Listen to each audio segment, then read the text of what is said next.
Nosotros queremos hablar de fluidos en reposo para ser un poco más general posible. Entonces, nada, la primera inquietud que debería surgirnos, ¿qué es? Si queremos hablar de fluidos en reposo. Vamos a pensar un poquito, ir avanzando sobre el tema, pero pensando desde el principio. ¿Cuál sería la primera inquietud?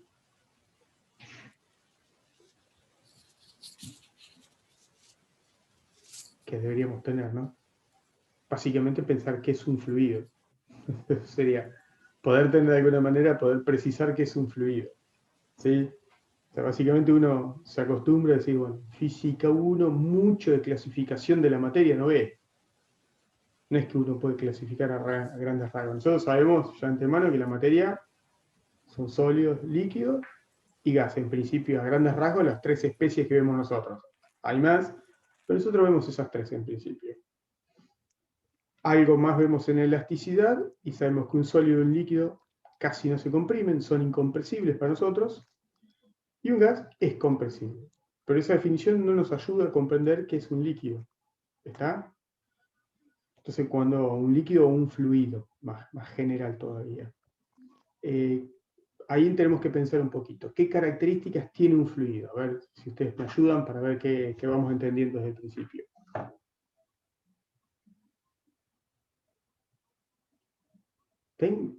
Yo preferiría en serio que tenga el micrófono abierto. Digan, no importa si se escuchan, salvo que tengan el perro ladrando como un loco atrás.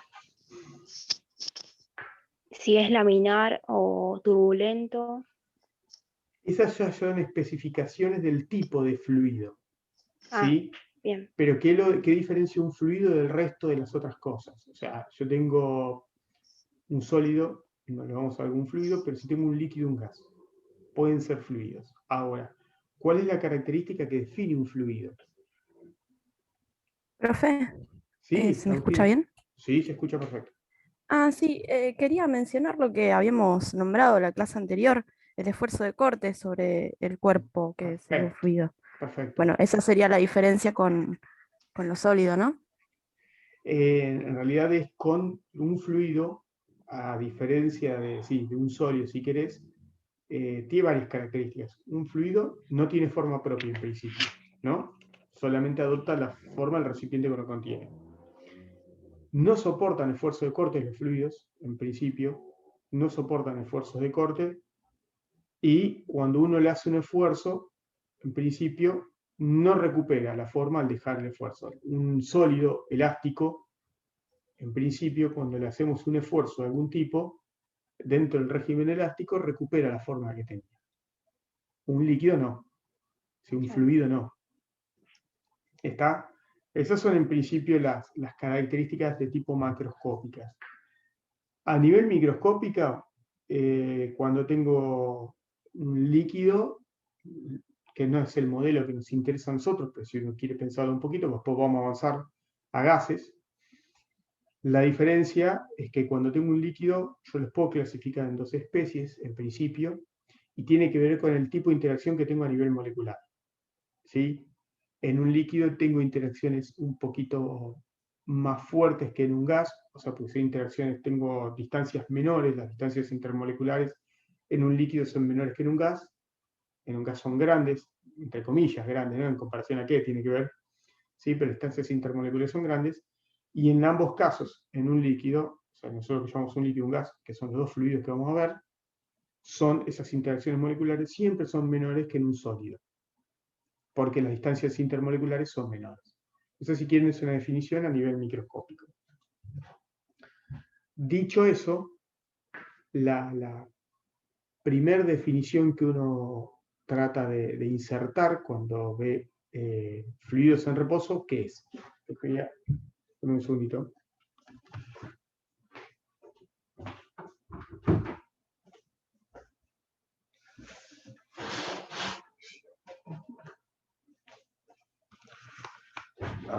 Todo el reflejo. ¿Cuál es la primera definición que uno trata de insertar cuando empieza a estudiar los fluidos en reposo? ¿Cuál es la primera herramienta que uno necesita definir para poder estudiarlos?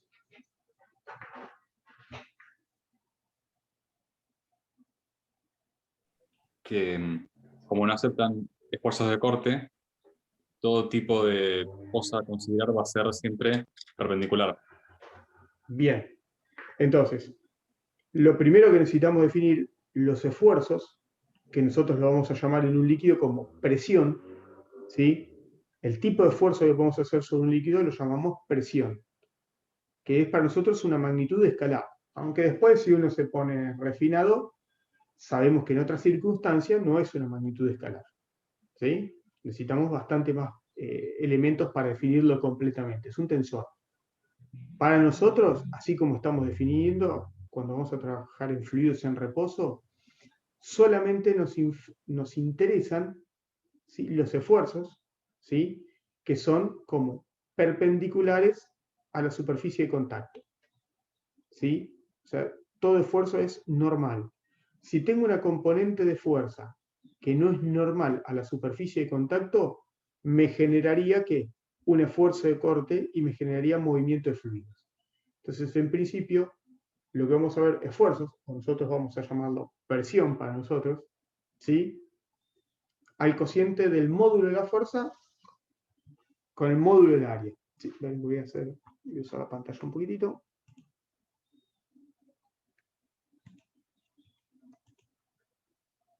Ahí está. Entonces, para nosotros, ¿sí?, lo que hacemos es decir que la presión es un escalar, no tiene dirección, ¿sí? Para nosotros, como lo definimos así, sería el módulo de la fuerza, ya que no tiene dirección, por lo tanto, tengo que tomar el módulo del área, que sí tiene dirección también, ¿no? Ambas cantidades son vectoriales, pero pierde la dirección porque solamente me interesan las cantidades que son perpendiculares. Es interesante que si uno lo piensa en un balón con un líquido, balón de tipo cilíndrico, el cual cierro y empujo con una fuerza en ese taponcito que es móvil, se ejerce una presión en el líquido, ¿sí?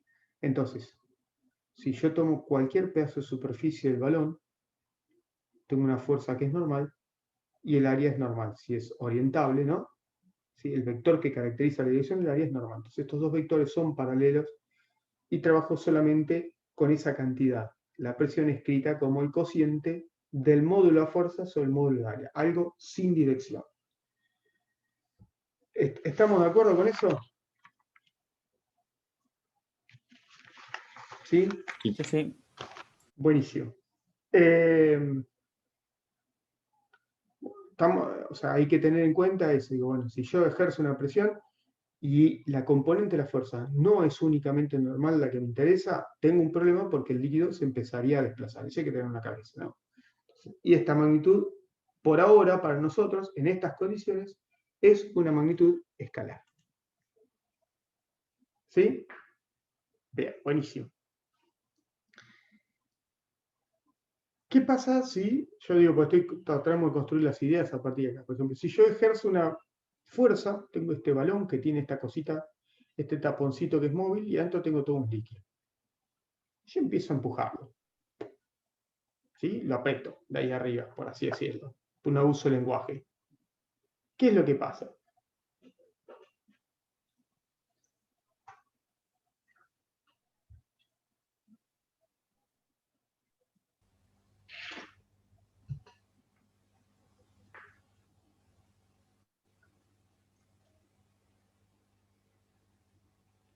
Aumentaría la presión. Claro, se ejerce una presión, ¿no? ¿Estamos de acuerdo? ¿Y esa presión qué pasa adentro del recipiente? Se ejerce por igual en todo el líquido. Ahí está. O sea, lo que sabemos en principio es que si yo aprieto el balón ahí arriba, la presión se transmite en toda dirección y sentido. Aunque para nosotros es un escalar, ¿sí? O otra fuerza, otra forma de decir lo mismo, que es lo que nosotros conocemos como principio de Pascal, esa presión aplicada en un recipiente cerrado se transmite a todos los puntos del fluido, ¿sí?, sin disminución de la misma, siempre y cuando esté el balón cerrado, el recipiente esté cerrado. En algunos lados lo van a ver escrito como en ausencia de gravedad, ¿no? Dice, me molesta que digan gravedad, porque no es una persona que está enferma, sería aceleración de la gravedad. en ausencia de aceleración de la gravedad, ¿sí? La presión se transmite sin pérdida de ningún tipo, es decir, la presión es idéntica en todo punto del interior del fluido. A veces decir dirección cuando no tengo una magnitud vectorial es medio contradictorio también, hay que repensar eso, ¿no? Porque la mayoría de los libros dicen la presión se transmite en toda dirección. Sí, pero vos no estás hablando de una cantidad vectorial, no tiene dirección en particular. ¿Sí? O sea, uno podría decir que en el interior del fluido, si el recipiente está cerrado, cuando se ejerce una presión, ¿sí? Es la misma en todos los puntos del fluido. ¿Estamos? En algún lado, creo que el Resnick hace algún tipo de discusión trata de repensar, que Marcos también lo hace, cómo es la interacción del fluido con el recipiente. Si yo tengo un recipiente de ese tipo, discutirlo, por así de alguna manera, ¿no? Que lo hacen en varios lugares. Es decir, bueno, si yo tomo un pedacito del recipiente, un diferencial de área, como este de acá, o un pedacito de área, un delta de área, yo podría definir, sería mejor o más preciso, ahí, vamos a borrar eso que hice acá, el hábito. Sería más preciso definir el área, la presión, como el límite cuando delta de área tiende a ser, pero esto es una cosa para agregar un detallecito, para hacerlo más preciso, como un delta de F sobre un delta de A. O más precisamente en forma diferencial, el diferencial de la fuerza del módulo, ¿sí? Ya lo escribo sin flechitas para sacarnos encima la parte vectorial, de los diferenciales de los módulos de estos dos vectores. En algún lado, por ahí ven la discusión escrita de esta manera, por un simple hecho, que con esto te independizas del tamaño de las superficies que estás evaluando, porque lo haces por unidad de superficie, ¿sí? Estás definiendo la presión. Como fuerza por unidad de superficie, tomás todos los elementos diferenciales, evaluás ese pedacito, y de alguna manera te estás independizando cuando esto tiende a cero, cuando las áreas son tan infinitesimalmente pequeñas, te independizás del tamaño de la superficie que estás analizando, ¿sí? Pero nada, es como para analizar un poquito mejor la definición de presión. Pero en general lo van a escribir escrito con fuerza sobre área, ¿no? La otra cosa que no quiero dejar pasar, yo voy haciendo comentarios a medida que vamos haciendo de lo que Marcos les dio, por ejemplo, en la teoría, es, en algún punto les explicó el origen molecular, por así decirlo, de la presión, ¿sí? A modo de comentario, no vamos a escribir, pero sí quiero que lo tengan en la cabeza para que les vaya quedando todo lo que tienen que repasar, ¿no? Igual tiene los videos de Marcos. ¿Dónde radica el origen molecular de la presión que ejerce un fluido sobre el recipiente que lo contiene? ¿Cuál es el mecanismo responsable? ¿Cómo lo puedo explicar yo? A nivel molecular, el origen de la presión.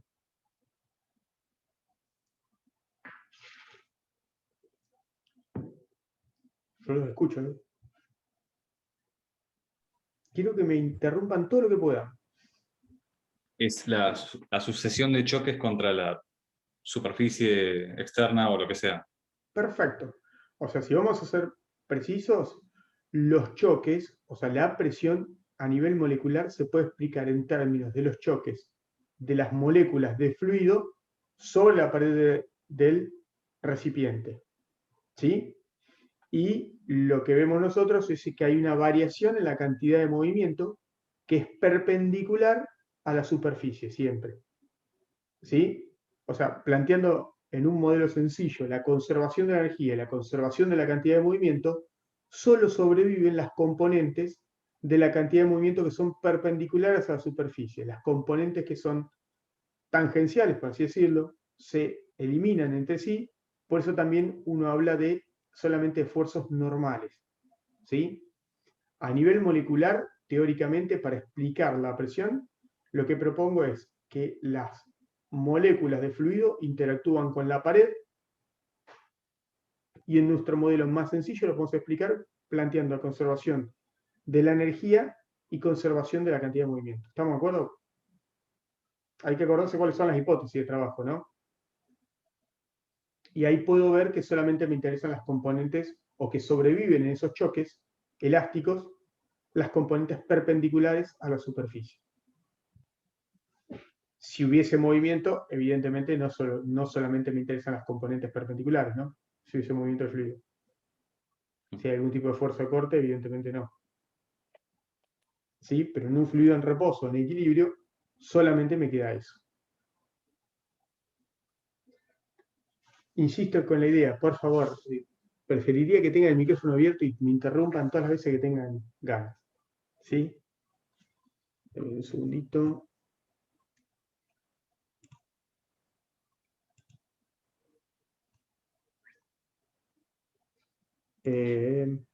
¿Estamos hasta ahí? Bien. Sí, sí. Buenísimo. Siguiendo con la idea, o como se me había ocurrido estructurarlo, que no es exactamente la misma estructura que por ahí dio Marcos. Si yo tengo un fluido, siempre armé primero pensando todo lo que uno le puede sacar, o todo el jugo que le puede sacar al análisis para fluidos encerrados, ¿sí? Y después empiezo a analizar cuando tengo un recipiente abierto a la atmósfera. Si yo tengo un fluido en un recipiente cerrado, que esto habitualmente le llamamos con un pistón, aplico una fuerza, tengo un área superficial, que es la que comprime al líquido, ¿sí? Uno podría ver que este esfuerzo, que nosotros llamamos presión, lo podría escribir, de acuerdo a lo que aprendimos en la clase anterior, el módulo de compresibilidad, signo menos, delta B sobre B. Eso no cambia.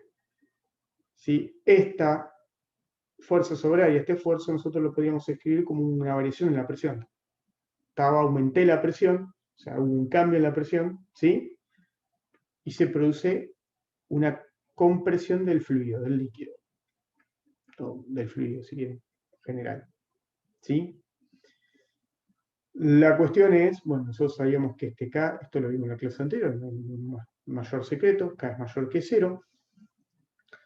La cuestión es que uno podría jugar un poquito con esto, ¿sí? De lo que aprendimos la clase previa, cuando vimos elasticidad, que si delta P es mayor que 0, si se aumenta la presión, evidentemente, como consecuencia inmediata, ¿qué pasa con el fluido?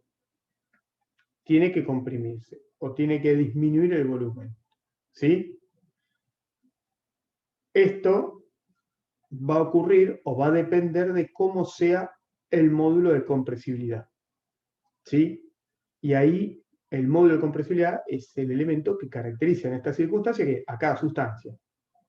Si uno va y mira el módulo de compresibilidad de la sustancia más abundante de la Tierra, que es el agua, que siempre es interesante estudiarla, da del orden de 2,2 por 10 a la 9 pascales. El módulo de compresibilidad que yo escribí del aire,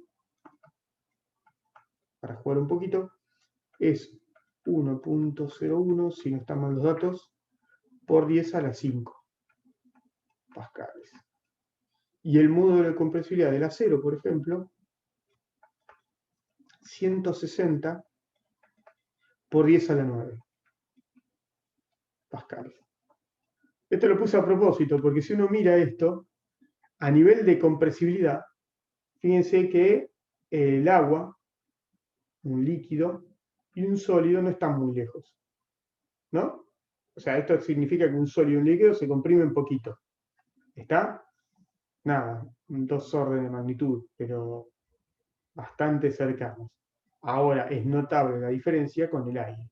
O sea, que el aire se comprime o tiene que cambiar mucho, ¿sí? Su volumen ante la misma diferencia de presión, ¿sí? Someto 3 sistemas idénticos. Si quieren, tengo 3 sistemas idénticos, pongo en uno agua, en este recipiente, el mismo volumen de agua, de aire y de acero, y la compresibilidad o cuánto se comprime el aire frente a los otros dos es notable la diferencia, ¿sí? Estamos hablando de mínima acá en el exponente 4 órdenes de diferencia. sin considerar lo que le aporta acá. Yo esto podría escribirlo 1,6 por 10 a la 11, ¿no? La de la 0 para que tenga más sentido todavía. Entonces, si uno quiere explicar en términos de esfuerzos de compresión, ¿sí? En términos de esfuerzo de compresión y comparar los fluidos con un sólido, vería que un líquido se parece mucho a un sólido, pero sin embargo un gas no, ¿sí? En términos de esfuerzos de compresión. Insisto, no hay esfuerzos de cizalladura o de corte, ¿sí? ¿Estamos con eso? ¿Lo habían pensado todo eso? Sí. Buenísimo. Bien, estamos hasta ahí, les va cerrando la idea. Estoy tratando, usted insisto esto, insisto y lo recontra insisto. Estas clases están para que ustedes se saquen dudas. En realidad la idea de funcionamiento original de estas clases siempre fueron que nosotros nos presentemos y podamos resolver inquietudes, no replicar una teoría magistral porque eso lo tienen todos, ¿sí? No podemos representar o reducir un semestre a 10 clases, 8 clases, ¿sí? O ni siquiera clases, encuentros, podríamos decirle, para que sea más preciso. Entonces, mientras no tengan inquietudes, yo voy tirando ideas así y vamos discutiendo, viendo qué se genera a partir de ahí. ¿Estamos? Sí. La herramienta siguiente que uno podría haber hecho acá es discutir un caso particular. Por ejemplo, el gato hidráulico, la prensa hidráulica, que es la herramienta que aparece en todos los libros, cuando hablan de fluidos encerrados. Y una vez que se da el principio de Pascal y la definición de presión, lo siguiente que se usa, o lo que aparece siempre en casi todos los libros, ¿quién es? La explicación del funcionamiento de la prensa hidráulica o del cricket carrito. ¿No? Es una pavada, pero es eso. ¿Sí? Como una relación de la conservación de la presión cuando cambian las secciones hace que uno pueda, usando el principio de Pascal, puedo hacer un cricket carrito para levantar algo que pesa 3 toneladas. 2,5 creo que es el límite del cricket carrito. ¿Sí? O los crickets más grandes levantan 5 toneladas, es decir, una bestialidad. Y así en cuánta fuerza hacemos. ¿Sí? Ahora, si uno se pone a pensar, ese cricket carrito, ¿no? Que uno... pero que no quiero hacer la prensa hidráulica, pero quiero que pensemos en algo. Nosotros el cricket carrito es una plataformita así, que sube, ¿no? Tiene un brazo, adentro hay algo que funciona, y nosotros hacemos fuerza acá. Esta es la palanca que uno le pone, sube y baja, ¿no? Y esto es, nada, pongas lo que le pongas, en el cricket común que lleva uno en el auto, si no tiene lo horrible que le mandan de la fábrica, ¿sí? En el cricket que uno adquiere afuera, no me dedico a vender cricket, que conste, solamente porque me gustan más esto que los otros. Cuando uno hace fuerza para abajo, hace ese trabajo, ¿no? Levanta cualquier cosa esto. ¿Qué debe haber acá dentro del cricket que nosotros no vemos?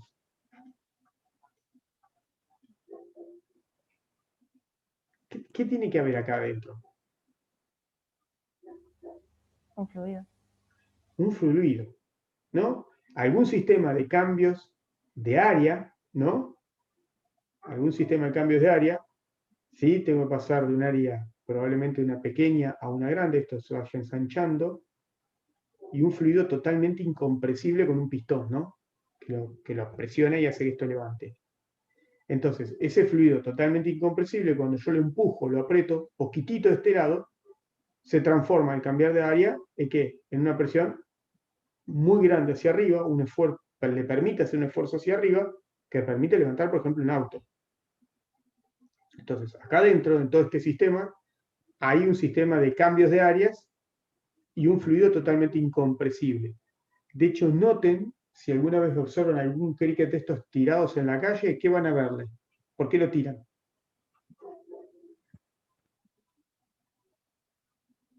Porque seguramente se pinchó y se salió fluido. Perfecto. Saben que si les prestan atención a los que dejan de usar, los que están tirados, están todos manchados con aceite al costado. Entonces, ese sistema que tiene que ser totalmente sellado para que funcione, ¿sí? Y aguantar o soportar esfuerzos muy grandes, ¿sí? Cuando se pincha y pierde el aceite, lo tiran, porque no sirve más. ¿Sí? Pero eso es un ejemplo de la prensa hidráulica.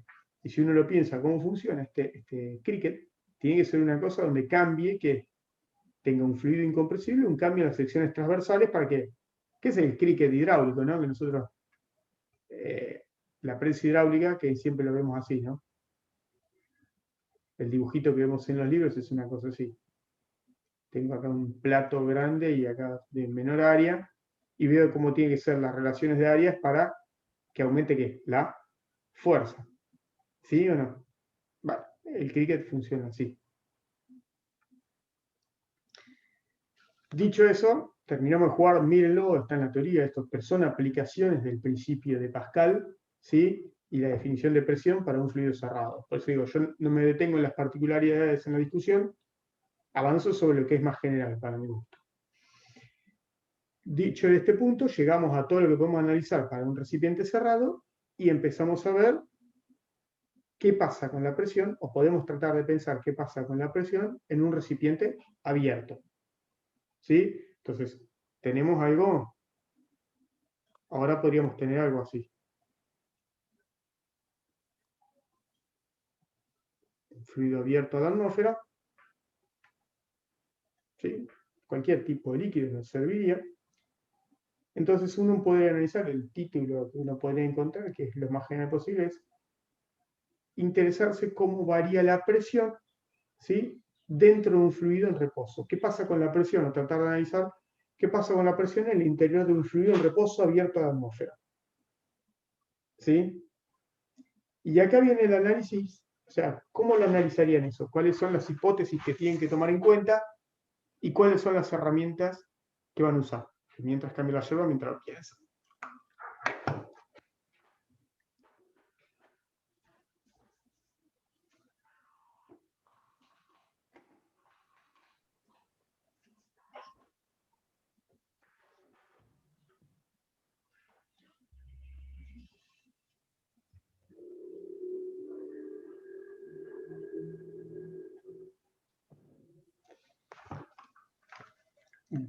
Ya estoy.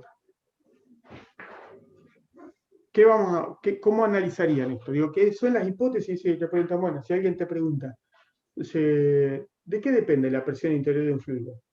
Entonces vos podrías decir, depende, ya sabes el cuento final, sabes el final del cuento, es decir, depende de esto y de esto. Si el recipiente es abierto a la atmósfera, siempre y cuando el fluido se encuentre en equilibrio. ¿Sí?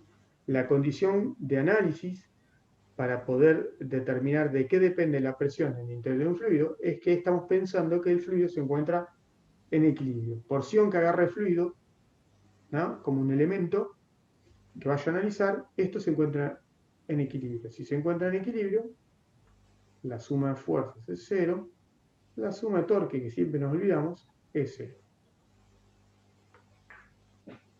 ¿Sí?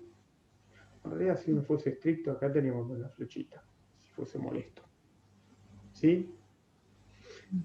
En esas condiciones puedo analizar. Lo que hacen todos, digan, me detengo si les parece muy redundante, es agarrar una porción de fluido, ¿sí? Un determinado elemento de fluido, y dice, bueno, esto tiene un alto diferencial de I, de la cara superior tengo una presión, de la cara inferior tengo una presión.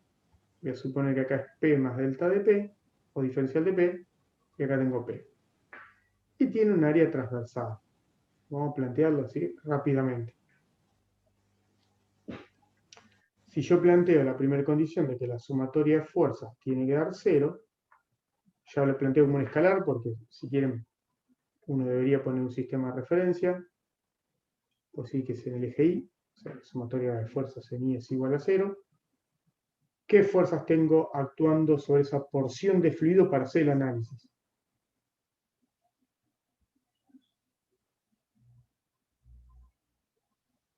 Yo no dije cómo son las presiones, solamente dije en la cara superior tengo una presión, en la cara inferior tengo una presión también, pero es distinta.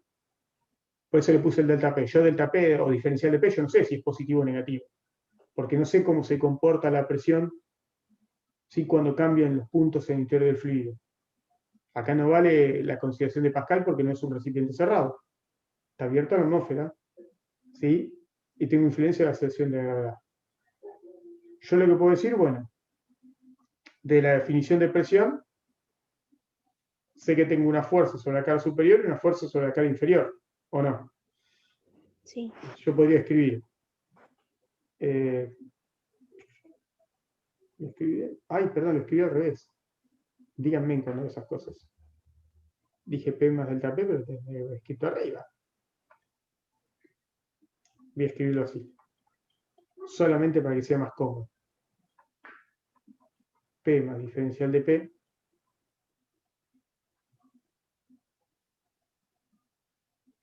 Perdón. P por A más P por diferencial de P por A menos el peso. Y esto igual a 0, ¿no? ¿Estamos de acuerdo? Sí. ¿Sí? Digo, esto nada.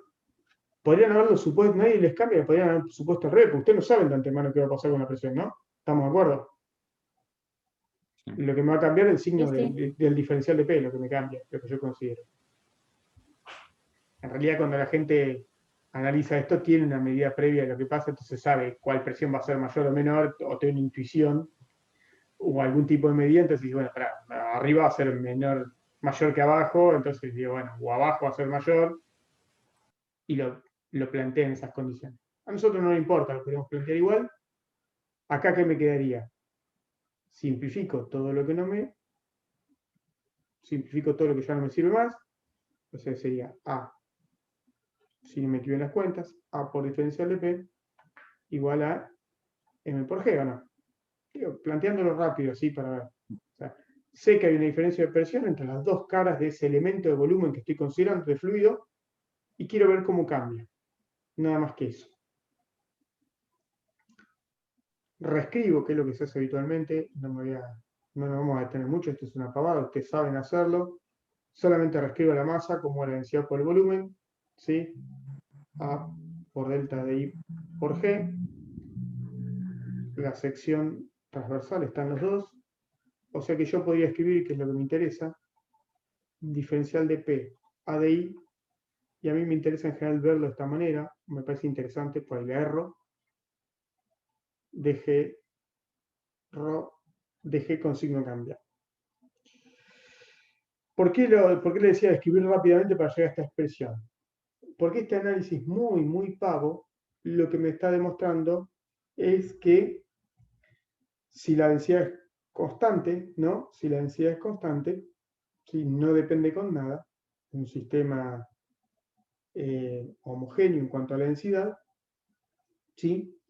La presión cambia con la profundidad, ¿sí? De manera constante, ¿sí? Una relación de tipo lineal tendría ahí.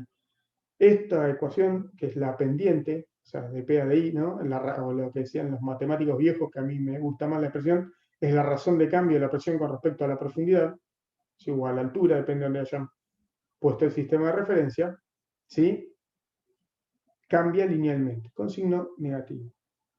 Yo podría haber puesto el sistema de referencia acá abajo, ¿no? Que es lo que se hace habitualmente para este análisis. Sí, bueno, pongo el sistema de referencia acá. Una cosa así, ¿no? Y este eje lo llamo Y, a este eje X. Entonces puse el 0 en el fondo del recipiente, lo cual es bastante intuitivo para nosotros, ¿no? ¿O no? ¿No les parece intuitivo? Para lo que es el aire, sí. Claro, para el aire, pero igual además, no digo, si vos tenés un tacho con agua, a uno le parece bastante intuitivo medir la profundidad desde el fondo, o la altura o las posiciones del fondo, porque tenés una referencia siempre. Es como la aceleración de la gravedad, perdón, la energía potencial, si siempre uno como que arbitrariamente tiende a medirla desde donde está apoyándose. Como poner el 0 arbitrariamente ahí. Nadie te quita que podrías tomarlo distinto. Pero parece bastante natural hacerlo. Si yo hubiese hecho esto, yo podría haber dicho en este punto, mi condición, tengo una altura inicial, y en el más alto tengo la altura final. ¿Sí? Entonces, inmediatamente lo que hago que es esto separarlo e integrarlo. Separación de variables e integro ambos lados. Delta de P menos ρ por G por diferencial de I. Di por obvio que ustedes saben escribir, no me detuve a expresar la masa como la densidad por el volumen, si la densidad es homogénea, en todo el cuerpo es igual, si en todo el fluido es igual, y todas esas cosas. Si integro a ambos lados, ¿qué me queda? Integro acá, yo, si hay que ser justo, integraría entre quién y quién. Entre la presión final y la presión inicial. Esa presión inicial y presión final, y acá tendría que integrar entre la altura inicial. Estoy pensando, no puedo pensarlo como un trabajo, ¿sí? Aunque nos suena intuitivo verlo así, como que estoy moviéndome desde la posición inicial a la posición final, ¿sí? Si hago esto, ¿qué me queda? Si me quedó bien, presión final menos presión inicial es menos ρ por G por H final menos H inicial. Así parece bastante molesto, ¿sí? Parece bastante molesto, pero no lo es tanto, ¿sí? Nos parece medio raro así. Esto que está escrito acá, que es, nos muestra cómo cambia la presión absoluta en función de la posición en el interior del fluido, tomando como sistema de referencia que la base del líquido en este caso. Nada, uno puede jugar un poquito, que es lo que se hace habitualmente a partir de esta expresión, que ya esta expresión nos serviría, ¿sí?, para medir la diferencia de presión entre dos puntos del interior del fluido, sin ningún tipo de problemas, que es lo que habitualmente conocíamos como ¿qué? Como teorema general de la hidrostática, ¿sí? Que no aclaramos, lo dijimos, pero no lo dijimos. Estamos considerando que el líquido es homogéneo e incompresible. Lo dijimos que la densidad es constante, no lo puedo comprimir, es un líquido, ¿sí? O sea que básicamente esta expresión la estoy pensando que es cuando ρ es constante, K es grande, ¿sí? Y G también es constante, ¿no? Porque si G cambiaría tendríamos un problema. En todas esas condiciones, o sea, básicamente nuestra hipótesis que el fluido es homogéneo isótropo, vale esta relación entre las diferencias de presión entre dos puntos del interior del líquido, y eso lo llamamos teorema general de hidrostática. Nosotros estamos habituados a esto, escribirlo de otra manera. ¿Sí? Esa otra manera es decir, bueno, pará, yo me estoy moviendo en el líquido, es decir, bueno, quiero medir la presión desde un punto cualquiera con respecto a la superficie libre. En la superficie libre tengo lo que llamamos la presión atmosférica. Entonces, si yo agarro y digo que la presión final, me estoy moviendo de un punto cualquiera hasta la superficie libre, hasta acá. En la superficie libre, que es la presión final, tengo la presión que llamo yo presión atmosférica. Para simplicidad de notación, a la presión inicial la voy a llamar P, que es cualquier punto del interior del líquido, y claramente H final menos H inicial, ¿sí? O I final, le llamé H, que es salame. Y díganme con esas cosas. No puedo andar cambiando de nomenclatura así en la mitad del río. Es notación, pero se entiende cuando lo hablas. Sí. No, pero yo soy muy molesto con las matemáticas. Distraído lo hago a veces porque estoy pensando en otra cosa mientras estoy hablando, qué cosas tenemos que prestar atención y soy distraído a la hora de escribir. Y final menos inicial lo llamo I o habitualmente, o si quieren, H. Cualquiera de las dos cosas me viene bien. Entonces, fíjense, si tomo en cuenta eso, la presión final es la presión atmosférica, menos P, la presión inicial, cuando reemplazo acá, esto es menos ρ por G por H. Permítame llamarlo H en vez de I. Si paso el menos para el otro lado, me queda que P menos la presión atmosférica, esto es igual a ρ por G por H, y ahí queda, cuando hice ese truquito, es decir, que estoy midiendo la presión siempre con respecto a la superficie libre, y llamando a la diferencia de altura H, lo que hice implícitamente, que hice cambiar el sistema de referencia y lo puse en la superficie. ¿Sí? Entonces, H es la altura desde la superficie libre hasta cualquier punto del interior del líquido.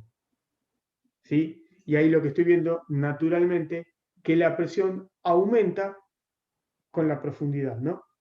La presión absoluta, yo la podría escribir esto que llamo presión absoluta, habitualmente, la presión absoluta es la presión atmosférica más un término que tiene que ver cuánto me meto en el líquido, o el peso de la columna de líquido, es ese término, ¿no? Si quieren, de alguna manera. Eso Claro. me varió bastante en el momento que lo vi, profe, porque nosotros ponemos el 0, digamos, en lo que está abierto, en el nivel del agua, Sí. pero H es negativa. Bueno, yo para evitar esas cosas, por eso lo planteé de esta manera. Porque Sí. naturalmente, es decir, fíjate que la idea natural es decir, bueno, lo planteo, tomo un sistema de referencia del suelo, pero lo que hago después, reescribo el teorema general de hidrostática. ¿Por qué? Porque conozco la presión en la superficie libre del líquido. Y cambio Claro. la referencia. Y me es Yo más natural. me agregué un módulo en la profundidad, digamos. Claro, para no hacer eso, a mí me gusta más este camino, porque son 5 pasos, no tiene nada extraño. Y vos aclarás, mirá, cuando hago esto, cuando estoy comparando mi presión, cuando la presión final es la presión de la superficie libre, y escribo la diferencia de altura como H, estoy cambiando el sistema de referencia implícitamente. Reescribo y me queda esto, que es implícitamente reescribir el teorema general de hidrostática medido con respecto a la superficie libre. Y yo arranqué midiéndolo con respecto a la parte inferior del recipiente del líquido. Claro. ¿Sí? Nada, Sí. me parece bárbaro que pregunten todo eso. Profe, no, Marina, Gastón, a todo esto. Es el truco que uno hace para jugar con estas cosas. ¿Sí? Muchas veces van a ver esto escrito. Si uno escribía el teorema general de hidrostática, uno lo puede escribir así. Así. Cuando analiza la diferencia de presión entre dos puntos del interior. O es presión final más ρ por G por H final igual a presión inicial más ρ por G por H inicial. Cualquiera de todas estas formas es idénticamente lo mismo. Lo que pasa esto tiene sentido, esta escritura, cuando estoy mirando la diferencia de presión entre dos puntos, y esto me sirve para comparar la presión con respecto a la superficie libre. Y también me sirve para pensar en términos de presiones, que esto no vamos a ahondar en eso, pero sí pensar qué es la presión absoluta y qué es la presión manométrica. Cuando yo mido, tengo distintos aparatos de medida de fluidos en reposo. Los distintos aparatos de medida, que esto no voy a hacer hincapié yo, digo, son aplicaciones y quiero que las lean, pero las tienen que tener en claro, ¿sí? Hay aparatos que miden presiones absolutas y hay aparatos que miden presiones manométricas. La presión absoluta es este término, la presión manométrica es la presión absoluta menos la presión manométrica, la presión atmosférica. O sea, básicamente es la presión manométrica te están tomando con respecto a un valor de referencia, estoy dándolo.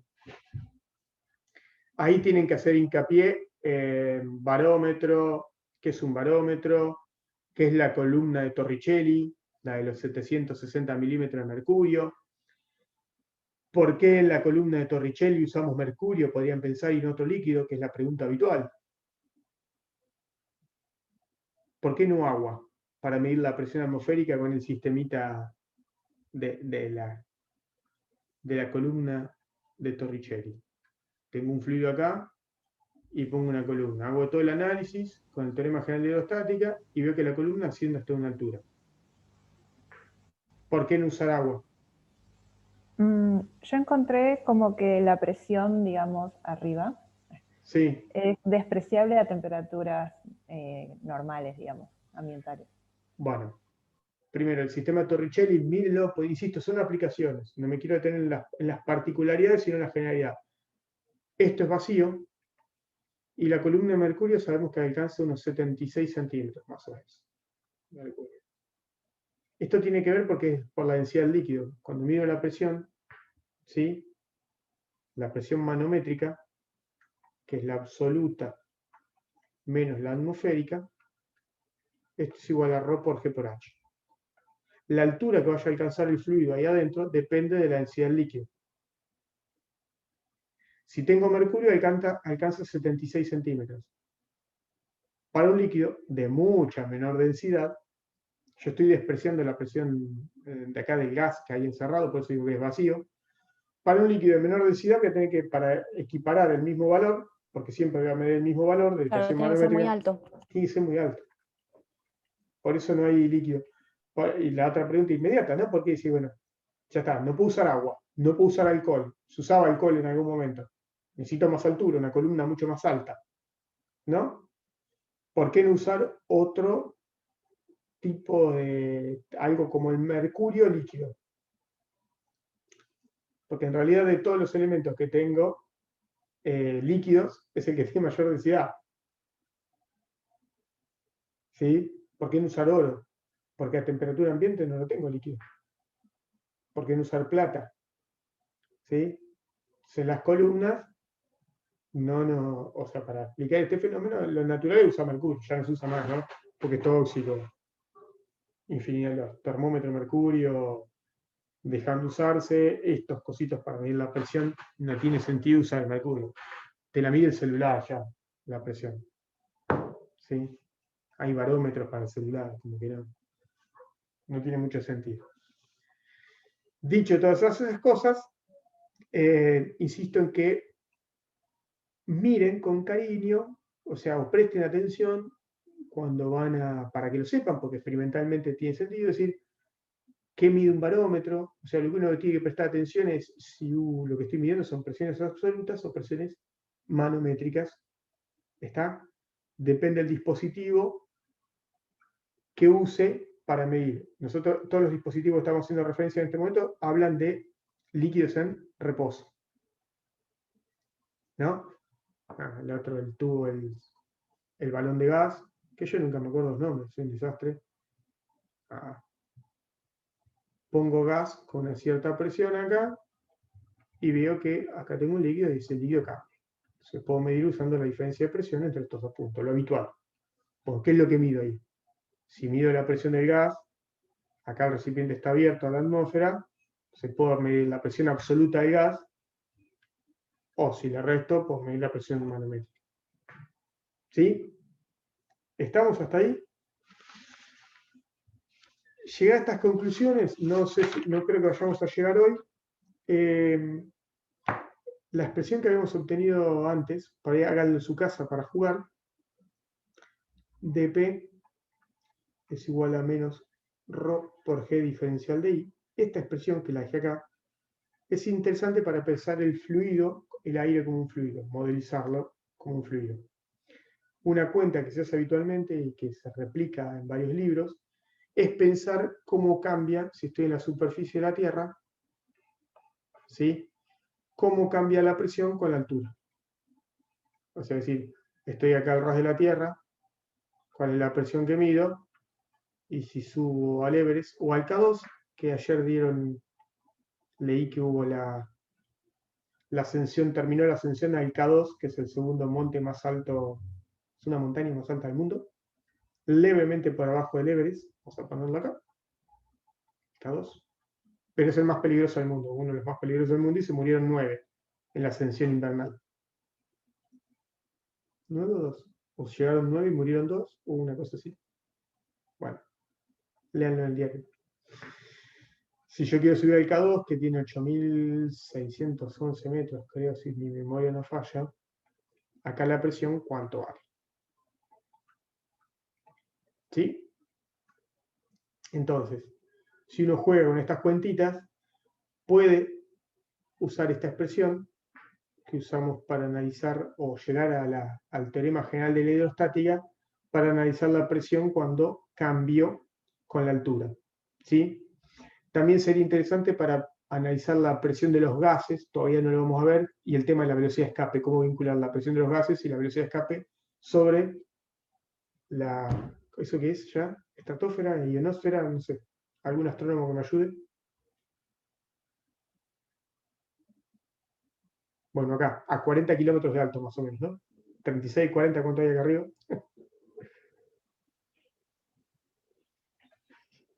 ¿Quién es astrónomo de todo lo que estamos acá?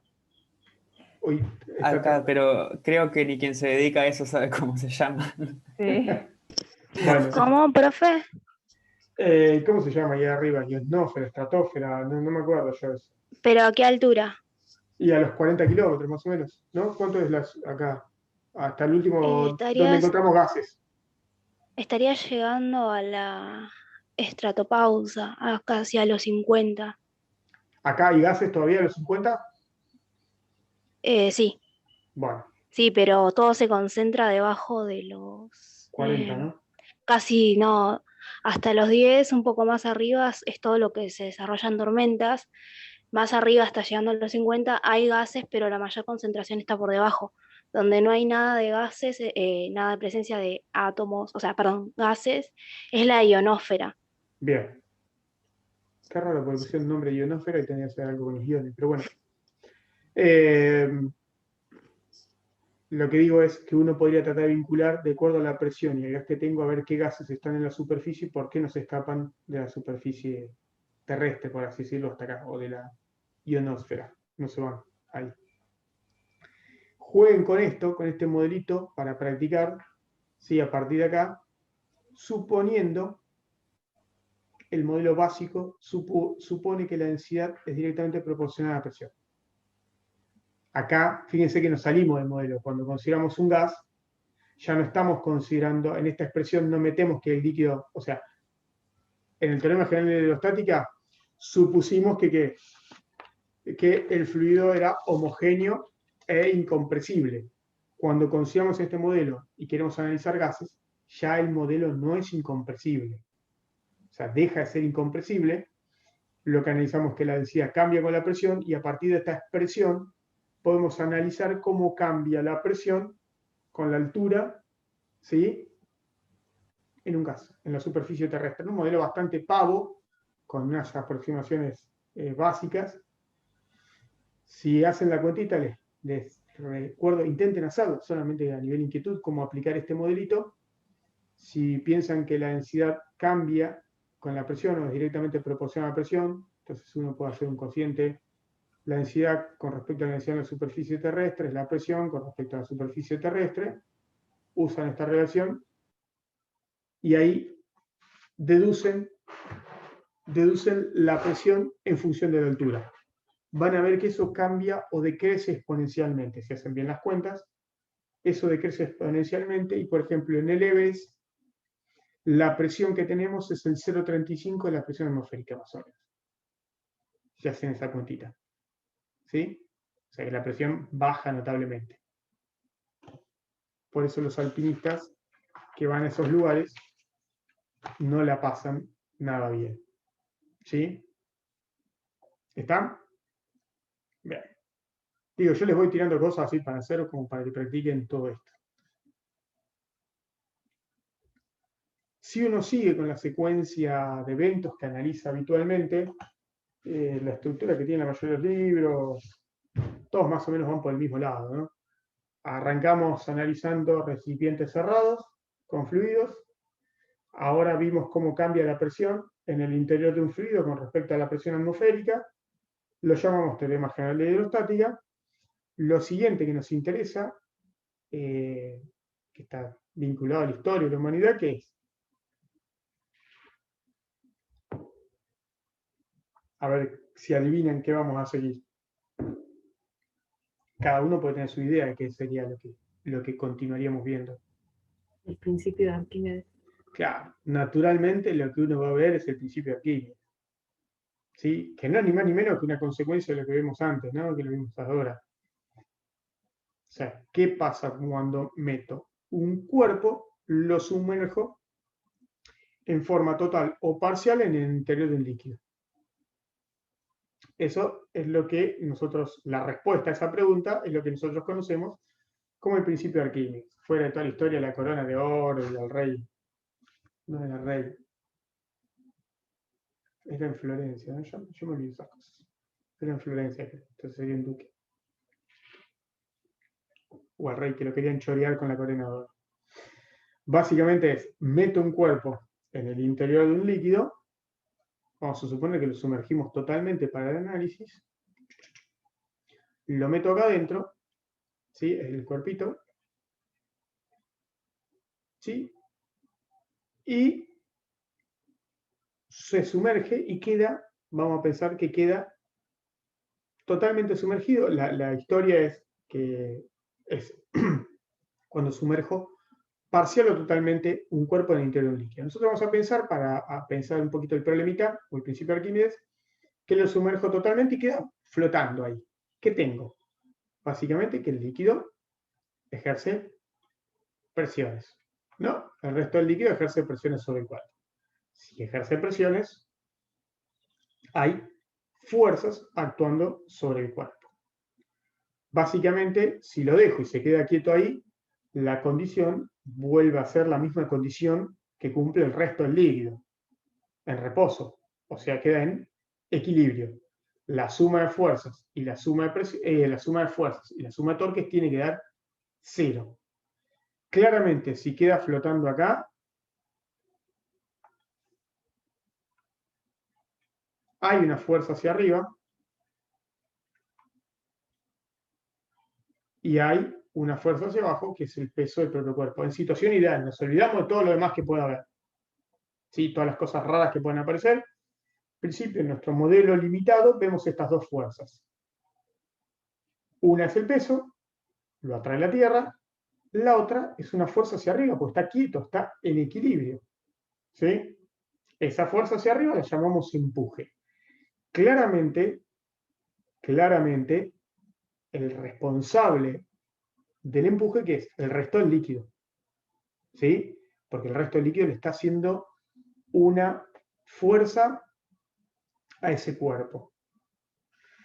Hay una sugerencia muy pava en el Resnick que me parece bastante interesante. Imagínense que yo tengo un cuerpo flotando en equilibrio en el interior, así.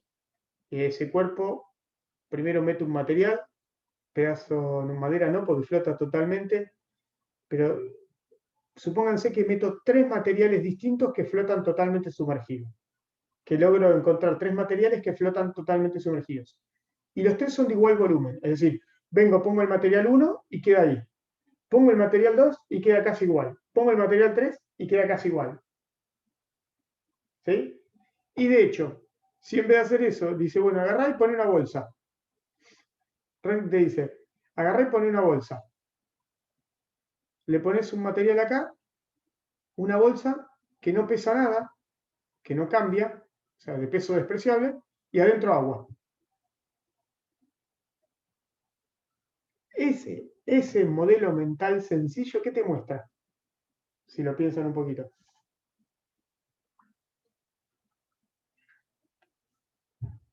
¿Podrías repetirlo, perdón? Sí, no, pero no. Sí, imagínate vos tenés la situación, metiste un cuerpo ahí en el agua, lo que sea, el líquido que sea, metiste un cuerpo, un material M1. Mismo volumen, todo igual. Flota ahí, totalmente sumergido. Y ahora viniste y en vez de poner el cuerpo, lo que hiciste es decir, bueno, saco el cuerpo, pongo una bolsa de un material de peso despreciable y adentro dejo todo agua. Y queda sumergido igual el cuerpo. ¿No? Bien. Idéntico queda sumergido. ¿Qué me muestra esa pavada de análisis?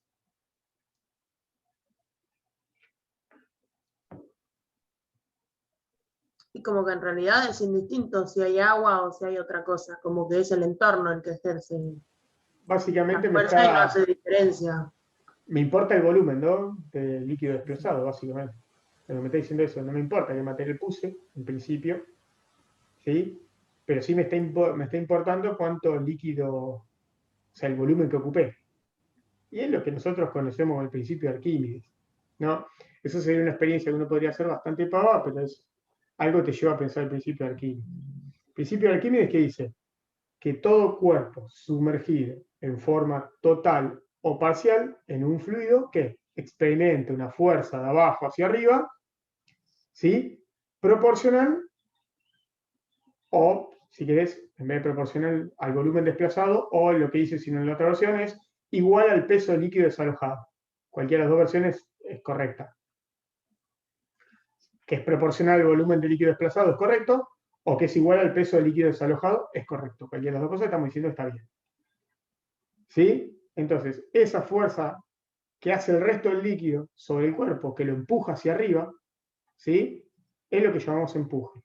En estas condiciones de equilibrio, el empuje es igual al peso, y si el empuje es igual al líquido, al volumen al peso del líquido desplazado, yo lo puedo escribir como la densidad del cuerpo, y ahora vamos a hablar de esto, ¿sí? Por G, por el volumen del cuerpo, o el volumen sumergido, ¿no? Podría ser. Porque puede estar parcialmente sumergido. El volumen sumergido del cuerpo. ¿Sí? Gastón, disculpa, me Sí. perdí cuando dijiste que es lo mismo con el volumen o con el peso. Pues son dos formas de decir lo mismo. Algunos te van a escribir el principio de Arquímedes diciendo que el empuje es proporcional al volumen de líquido desalojado, es cierto, y otros te dicen que el empuje es igual al peso del líquido desalojado. Son dos formas distintas de Está bien, sí, sí. decir lo mismo. Entonces, Sí. ahora, todo hermoso, ¿no? Esto es cierto, es un principio, uno propone esta idea, es la fuerza que hace en condición de equilibrio, la fuerza que hace el resto del líquido sobre el cuerpo, sumergido en forma total o parcial, sobre el cuerpo S. Es interesante siempre, para analizar un poquito mejor esto, un cuerpo, un barco, una barcaza arenera, que son replanas horribles, así, ¿no? Se sumerge una barcaza arenera, está parcialmente sumergida, es una cosa así, son horribles, no sé si las vieron, son casi cuadradas, ¿sí? Esas que están en el río que sacan arena. Bueno, cuando pasen por el puente de la Boca, presten atención ahí al costado. O si alguna vez tienen la oportunidad de salir en los ferries, cualquiera de los que salen de ahí del puerto, van a ver que cuando salen todos, en general todos pasan por un lugar que hay un montón de estas porquerías tiradas. Esto es como, son para dragar, sacan la arena y la cargan acá, pero para tener mayor volumen son cuadradas. Pero pasa que no se meten en aguas muy tranquilas, entonces no importa que sean cuadradas. Y cargan arena y limpian hacia el río. Dicho eso, tengo esta porquería, sumerjo parcialmente esto, entonces está en equilibrio, las fuerzas que actúan, ¿quién son? Tengo un empuje y tengo el peso en condiciones totalmente ideales en mi modelo. El empuje es igual al peso, ¿no? Empuje menos peso igual a 0, porque está en equilibrio. O sea, empuje igual a peso. Y yo acá escribo, el empuje es densidad del cuerpo. Ahora vamos a hablar de eso. Por el volumen sumergido por G. Y esto, el peso, ¿de quién? Perdón, puse el volumen, el empuje. ¿Qué puse mal? Díganme cuando hago esas cosas, escribo horrible. ¿Qué ¿No es escribí la mal? densidad del fluido? Claro.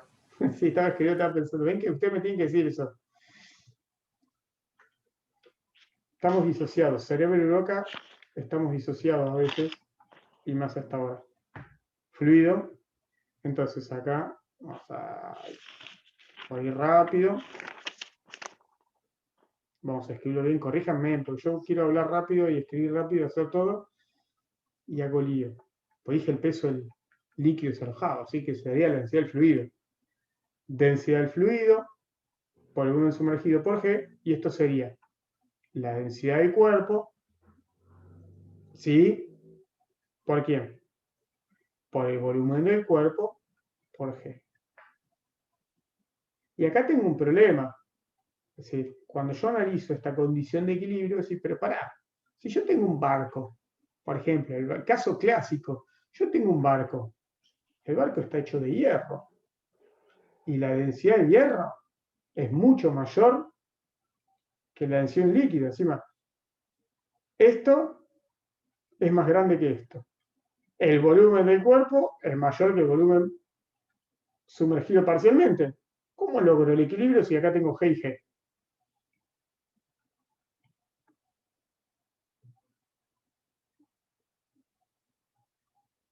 ¿Por qué? Digo, por lo menos estoy hablando de la densidad del cuerpo, pero el barco es de hierro. ¿Cuál es el error en el razonamiento? ¿Que el barco no es macizo? Claro, no es macizo de hierro. En realidad uno debería hablar de una densidad media. ¿Sí? Cuando tengo algo que es una mezcla de cosas, esto deberíamos pensarlo como una densidad media. ¿Sí? ¿Está? Si no, no tiene sentido. Es un pedazo de hierro y el otro pedazo es aire y habrá alguna madera o algo. Pero claro, no puede ser macizo porque se hunde. Tiene que tener una densidad media, ¿sí? De acuerdo a todo lo que esté componiendo ese cuerpo, que equipare, o sea, menor en principio, para que flote, que la densidad de fluido. Si no, no estoy al horno, no flota. ¿Sí? ¿Se entiende la idea? Si tengo que pensar ahí en términos de una densidad media. Cuando estoy hablando de un barco y eso, ya tengo que pensar en otros términos. Creo que Marcos le cuenta también el tema en el video les cuenta qué pasa con los barcos cuando cambian, ¿no? Cuando ingresan de mar abierto a río, porque cambia poco, cambia la densidad del fluido, entonces cambia el empuje, ¿sí? Los barcos están bien medidos, las líneas de flotación, tiene una línea de flotación, hasta dónde podés básicamente cargar un barco, por ejemplo, un barco de transporte, ¿sí? Hasta dónde lo podés cargar pensando que vos cambies de situación, que pases de mar a río, por ejemplo. Vos nunca podés exceder esa línea de flotación. Y tenés en claro que cuando cambiás, por ejemplo, un barco que viene de mar abierto, trae petróleo, no sé, o entra con petróleo y sale, o viene de mar abierto y entra al río, cambia la densidad del fluido. Entonces, se va a hundir más o se va a hundir menos de acuerdo a cómo cambia la densidad del lugar. ¿Sí? Y esas son todas cosas que se tienen en cuenta cuando se va a trabajar o van a hacer transporte de cosas con un barco. Bien.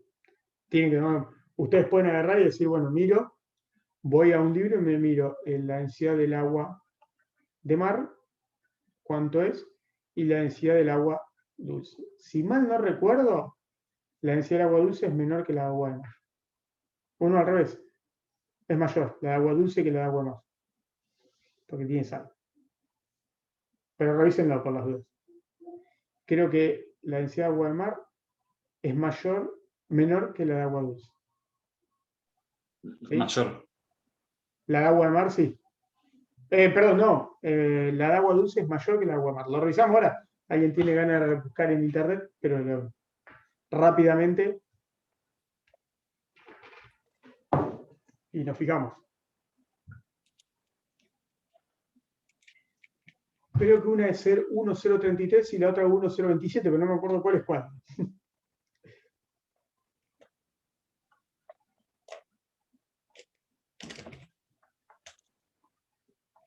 Es más densa el agua de mar, me parece. Dígamelo, ¿vale? Yo no me acuerdo, por eso mi memoria es horrible.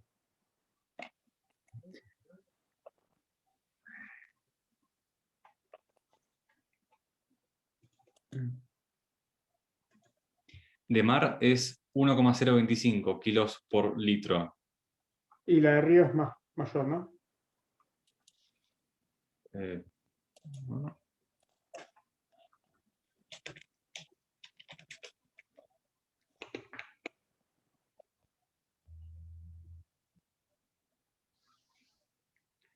Uno 0,33, si mal no recuerdo. Pero mi memoria es horrible, insisto en esto.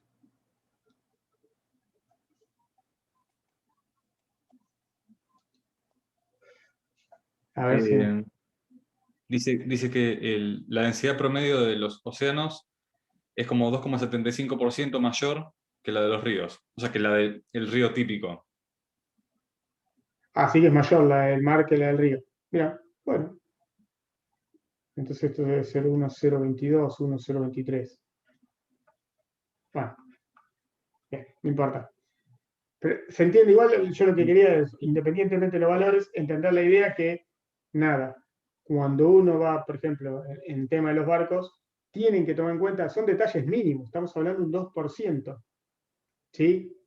Pero estamos hablando de un barco lleno de petróleo, por ejemplo. Sí. Entonces, un 2% en esas dimensiones cambia notablemente el tema de la línea de flotación, ¿sí? Entonces, y esto es pura y exclusivamente porque cambia el empuje. ¿Estamos de acuerdo en eso? ¿Se entiende la idea o no?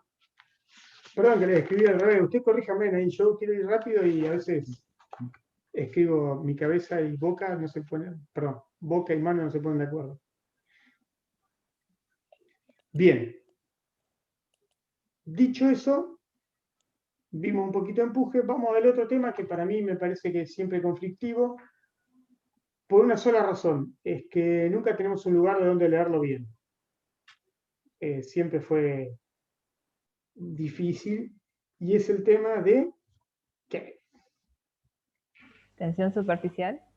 Perfecto, muy bien. Veo que comparte la idea que siempre es conflictivo encontrar dónde leerlo.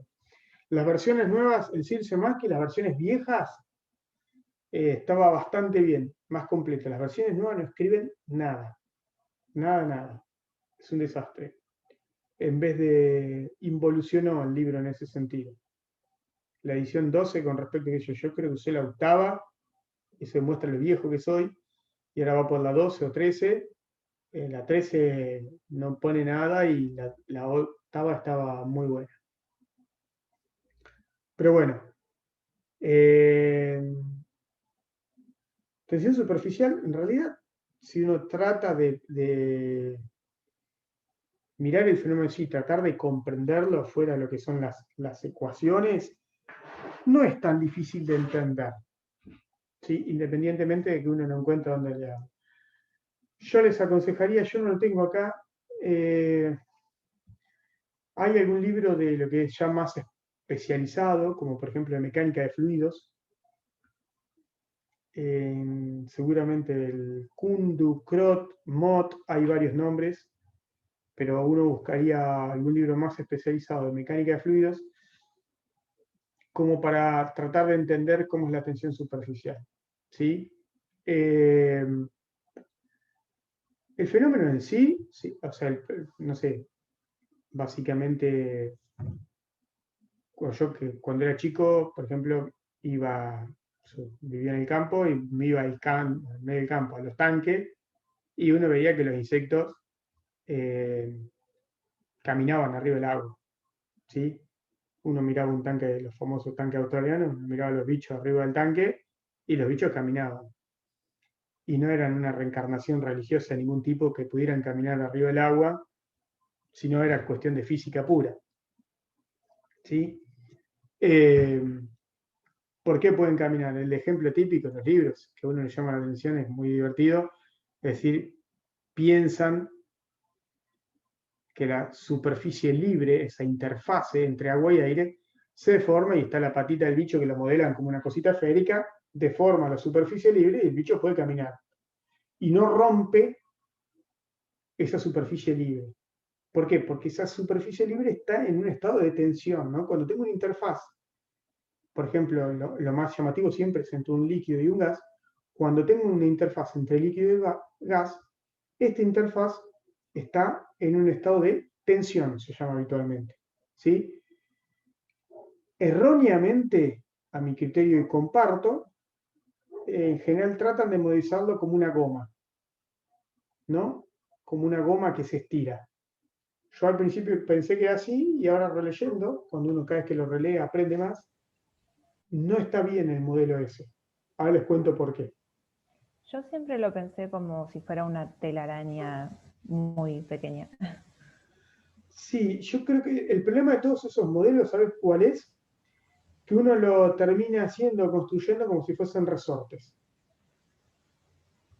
Y no lo es. Un modelo de resortes no lo es. ¿Sí? Porque no depende de la altura. Cuando uno va al modelo sencillo del alambre desplazándose en una guía, eso no depende de la altura, solamente depende de la longitud de la interfaz. Claro. Entonces ahí ya te tira el modelo a la mierda, en lenguaje no académico. ¿Sí? Pero bueno, ahora les cuento por qué. Sencillamente, ¿por qué la interfase se encuentra en un estado de tensión? Porque tengo lo que se llama habitualmente en el análisis de las interfaces de fluidos, fuerzas de adhesión y cohesión. ¿Sí? La fuerza de cohesión, estoy hablando entre moléculas iguales. Entonces, en el interior de un líquido, vos miras una acá, modelo, una escala que no queremos meternos porque nosotros vemos el macro, ¿no? Pero vos te metés en el seno del líquido y decís, bueno, esta que está acá interactúa con esta, con esta, con esta y con esta. Cuando vas a la superficie libre, en ese modelo pavo, ya no interactúa con 4, sino interactúa con 3. ¿Sí? Vecinas. Si pudiera construir un modelo de ese tipo, estoy diciendo una barbaridad, ¿sí? Pero digo, lo estoy tratando de graficar para que lo entiendan. En el seno del líquido interactúa con un número de vecinos que en la superficie, que una molécula que está en la superficie no tiene ese mismo número de vecinos de interacción. Entonces las fuerzas de cohesión cambian. De hecho, aumentan. Y después tenés lo que llaman fuerzas de adhesión. Las fuerzas de adhesión, que son entre moléculas distintas.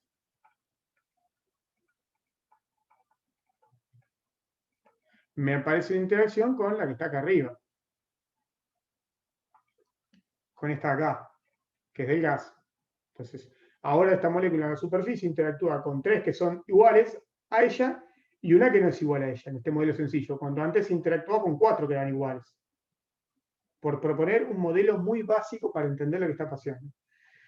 Entonces, la sumatoria de estas fuerzas de cohesión y adhesión hace que esa superficie esté en un estado de tensión. Es como que lo estoy tirando más para los costados que para abajo y para arriba, ¿no? Entonces me permite a nivel intermolecular la explicación que la superficie esté como un estado de tensión y me permite pequeñas deformaciones. ¿Sí? O sea, pero básicamente lo que entendemos nosotros es que ese balance entre las fuerzas de cohesión y adhesión hace que la interfase esté en un estado de tensión. Sí, ¿estamos de acuerdo en ese modelo? Esto es básicamente, encima, la tensión superficial es netamente empírica. Así que no es mucho, uno trata de explicarlo a nivel molecular, pero las cuentas y las expresiones que uno maneja son netamente empíricas. ¿Sí? Pero ¿estamos de acuerdo con esa idea o no? ¿Se entiende la idea? Sí, sí. Buenísimo. Entonces, para explicar el fenómeno, lo que se hace siempre es, vamos a ir medio rápidamente, el modelo sencillito es, tengo un recipiente con un líquido y meto una U de alambre, pero la voy a cambiar.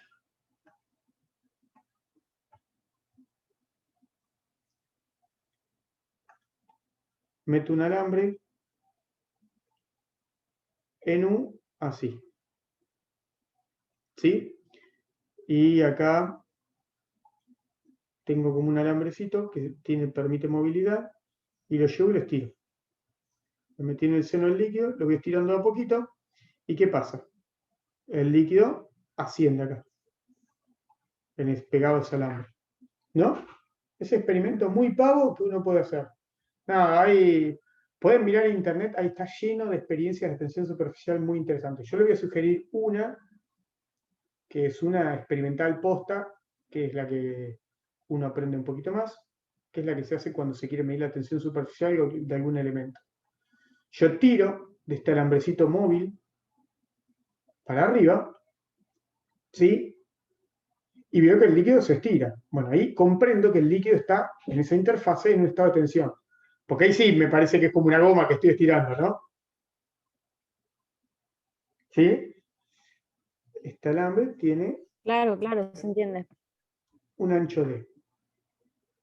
O sea, básicamente uno podría plantear cuando llego a una condición de equilibrio, por encima de la superficie libre, por encima de acá, cuando llego a una condición de equilibrio, tengo F, que es la fuerza externa, menos el peso del líquido, menos la fuerza debida a la tensión superficial, y esto me tiene que dar 0 cuando llego al equilibrio, cuando haciendo un pedacito con el alambre. Nada, es plantear la condición de equilibrio porque llego a una condición de equilibrio. ¿Me aporta algo? No. Ese planteo me sirve para decir, bueno, está en equilibrio y esas son las fuerzas que veo que actúan sobre en ese sistemita que estoy considerando. Empíricamente, insisto con esto es empírico, netamente empírico, es decir, prueba y error, prueba y error, prueba y error, cambio las condiciones del experimento, ¿sí? Y veo de qué depende. Uno, si juega con esto, ve que la fuerza debido a la tensión, a lo que yo llamo a ese estado de tensión o a la tensión superficial, es directamente proporcional a D, ¿sí? Que es a la longitud del alambre que estoy moviendo, que le llamo habitualmente D o longitud de contacto. Eso es experimental. Y acá lo que decías vos, lo que te decía Marina hoy de no pensarlo como una goma, que en esto algunos libros lo plantean, es decir, si uno lo piensa como una goma, este modelo lo podría cambiar, es decir, ¿por qué no depende con la altura? Si fuese una goma, esto lo podría modelizar, cortar en franjas, pensar cada franja como un resorte, y la contribución total es la suma de cada uno de ellos. Entonces ahí dependería de H. En ese modelo sencillo, si fuese una goma. Lo que pasa es que no depende de H. Te das cuenta que experimentalmente no depende de la altura. Entonces no puedo restringirlo a un modelo de una goma porque no puedo modelizarlo como resortes. ¿Sí? Pero bueno, nada. Todos naturalmente tendemos a pensar lo mismo. Las primeras veces que lo vemos, las primeras 250 veces que lo vemos, pensamos que es una goma en nuestro modelo mental. Y después de pensarlo un rato, te llevo a ver que no puedo hacerlo. ¿Sí? Porque no depende experimentalmente de la altura. ¿Sí? Experimentalmente solamente se observa que la fuerza de la tensión superficial, esa fuerza que hay en la interfase, si quiero escribir esto como una igualdad, esa fuerza gamma depende del material y depende de D, o lo que yo voy a llamar a partir de ahora longitud de contacto. ¿Sí? O sea, depende del líquido y depende de la longitud de contacto de la interfase. ¿Se entiende eso? O sea, igual tampoco nada, lo voy a decir así, no admite mucha discusión. Esto es experimental, empírico. ¿Sí? Yo les aconsejo que si quieren mirar, yo alguna vez lo hice en una materia no experimental, sino en fisicoquímica, cuando yo cursé fisicoquímica como optativa, se hace la experiencia de lo que llama el anillo. Creo que fue la primera experiencia que hice en esa materia, de Dunoy. Salvo que hayan cambiado los experimentales, acá en física no se hacía. Esto es Dunoy, así, o bien francés, Dunoy. Está en internet. Es un anillito, se tiene un anillo, se lo agarra con una balanza de mucha precisión, se lo mete, se lo sumerge en el líquido y se lo empieza a tirar hacia arriba. Se lo tira, midiendo a poquito, muy lentamente, y se mide la fuerza con que se lo tira. ¿Sí? Hasta que en el momento se rompe el contacto entre el líquido y el anillo, y sale para arriba. Entonces, una vez que vos tenés la fuerza y tenés el perímetro del anillo, podés medir la tensión superficial de materia.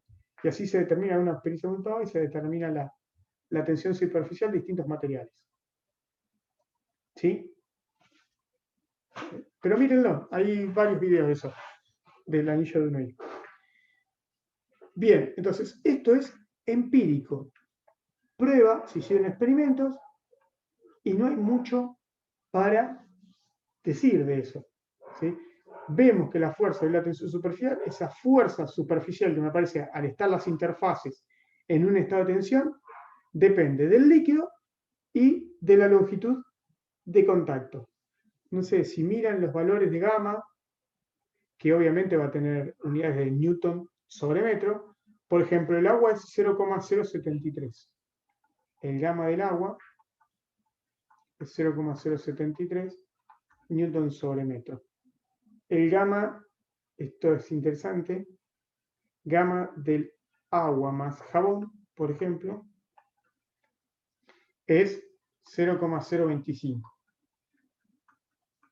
newton por metro. Y el gamma del mercurio, por ejemplo, es mucho más alto, 0,487.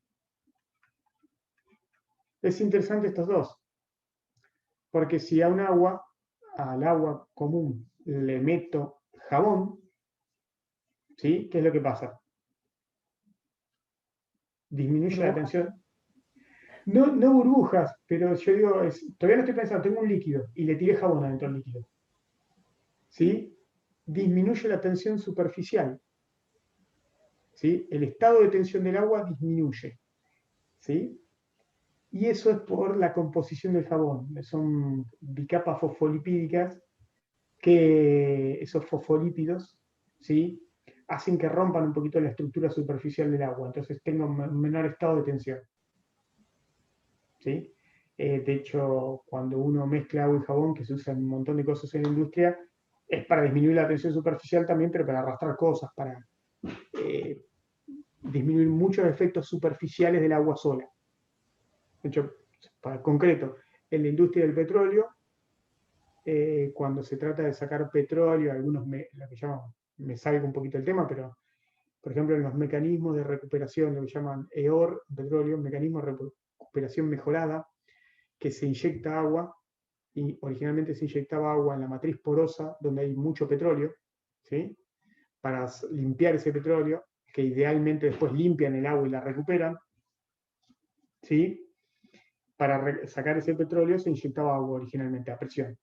Después se dieron cuenta que si metían agua con detergente y bajaba la tensión superficial y había una interacción de arrastre mayor al bajar la tensión superficial, recuperaban más petróleo. Y eso porque bajaba la tensión superficial. ¿Sí?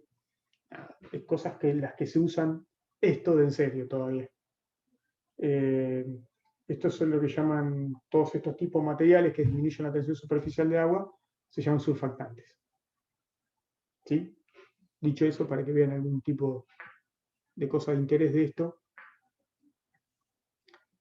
Entonces, el agua o las interfaces están en un estado de tensión. ¿De qué depende? A nivel molecular, uno le puede encontrar una explicación. Básicamente, uno lo escribe en términos de la longitud de contacto. ¿Por qué? Porque hay, depende del tipo de material que tengas, cuántas longitud de contacto tenga. En general, lo que si tengo agua, se considera que tengo, en este sistemita, dos capas. Es como si tengo dos capas, dos hojas pegadas una al lado de la otra, que tengo dos longitudes de contacto. Entonces acá, si fuese este problema, cuando voy a poner la longitud de contacto, pondría que la fuerza es gamma por 2D. Si tengo una única superficie de contacto, pongo gamma por D. ¿Sí? Básicamente, ahora sí podemos llegar, que esto también lo cuenta Marcos, hago una pequeña corrección. Al igual que yo, Marcos, a veces por hablar rápido, vamos y volvemos con el lenguaje. A veces corregimos el lenguaje correcto, a veces no.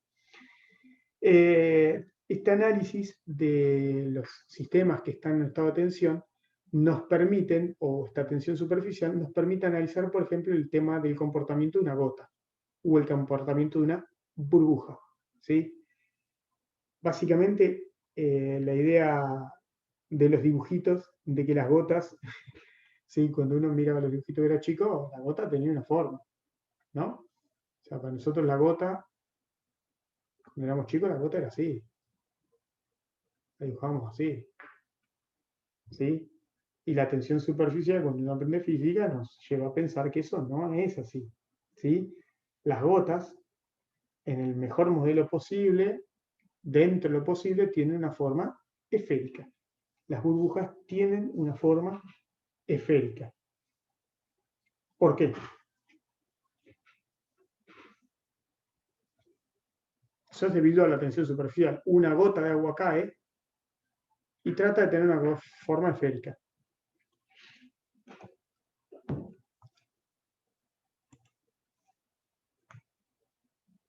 ¿Por qué les parece a ustedes?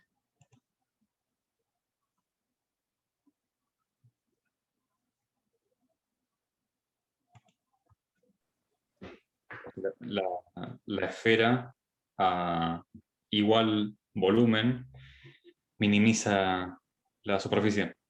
Bien. ¿Y por qué te sirve que minimice la superficie?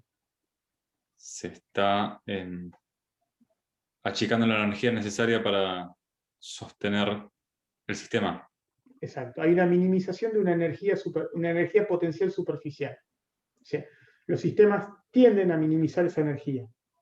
Y lo más favorable posible que encuentre una gota, en términos de la relación área-volumen, es como decís vos, ¿sí? Tener forma esférica, porque es la que minimiza la energía en ese estado de tensión. Entonces, la tensión superficial, para minimizar la energía del sistema, tiende a tomar una forma esférica.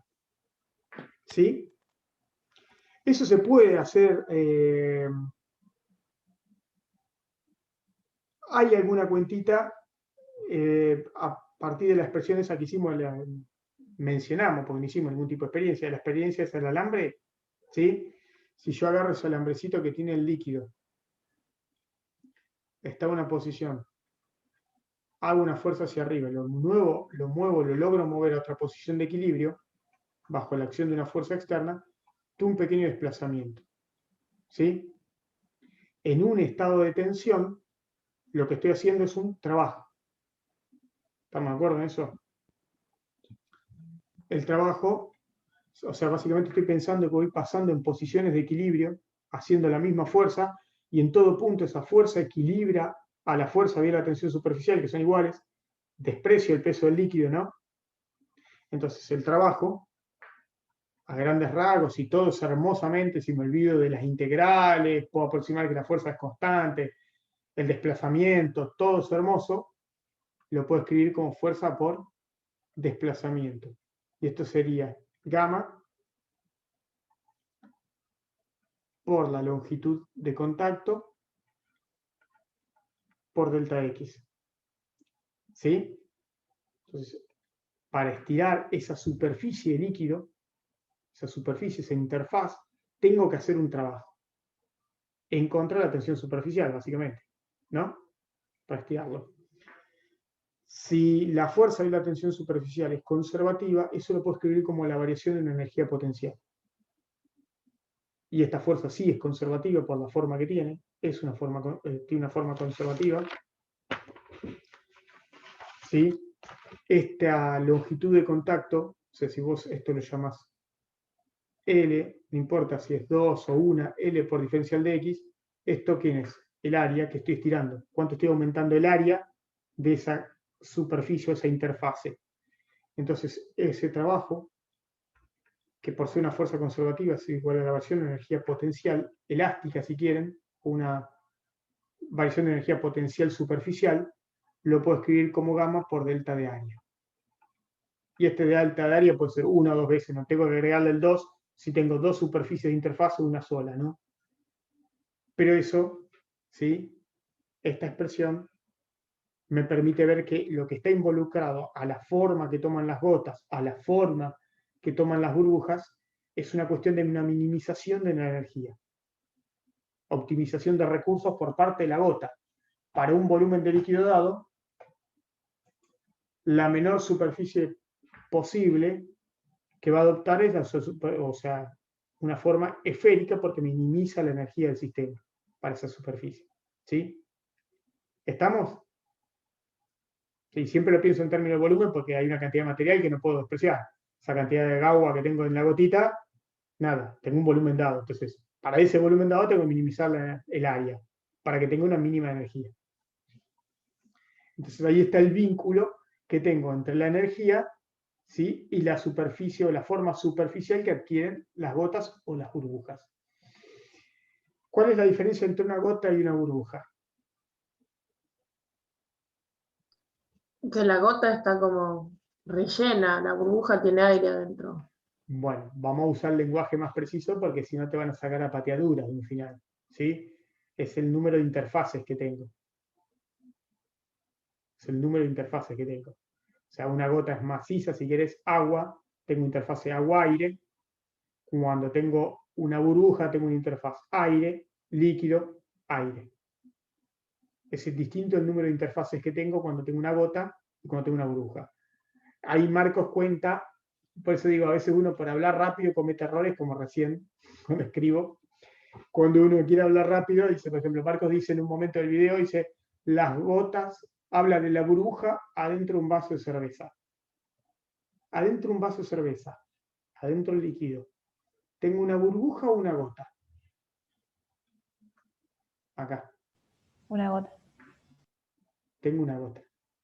Porque esto es aire. Aire o lo que sea, gas, y acá tengo cerveza. Entonces solamente tengo dos interfaces. Es una burbuja, no una gota. O sea, cuando voy a mirar bien si se trata de una gota o una burbuja, ustedes tienen que prestar muchísima atención en el final al lenguaje que van a usar. Ustedes tienen que aprender a usar un lenguaje preciso. No tiene que ser lo mismo hablar de una gota que una burbuja. ¿Sí? No pueden decir coso, cosito, nada. Tengo que hablar de longitud de contacto, ya tengo que dejar el lenguaje cavernícola y expresarme con un lenguaje técnico. ¿Sí? Preciso. Y sobre todo en un final. Ustedes aunque se tengan que tomar un minuto más para decirlo, o tomarse una pausa para decirlo, tienen que pensar sus palabras para decirlo en un lenguaje técnico preciso, lo que digan. ¿Sí? Siempre tienen que saber cuáles son las hipótesis de trabajo, tienen que tener una estructura mental para pensar cada tema. De cada cuestión tienen que saber que están construyendo un modelo, ese modelo implica un conjunto de hipótesis, y todo eso lo tienen que saber como si fuesen religiosos y, no sé, si fuesen religiosos mahometanos, saber el Corán, o si fuesen religiosos cristianos, saber la Biblia. Esas cosas las tienen que saber. ¿Sí? A rajatabla. No hay forma de escapar de eso. Porque a partir de ahí es como construyen ustedes las aplicaciones de su modelo. ¿Estamos? Entonces, cuando ustedes, si van a preguntarles algo, dicen, mira, en estas condiciones, en estas condiciones, en estas condiciones, puedo proponer esta expresión. ¿Sí? ¿Está? Bueno, creo que para terminar, les hago un recuento que está de lo que tienen que saber ustedes. ¿Sí? Porque esto no carga.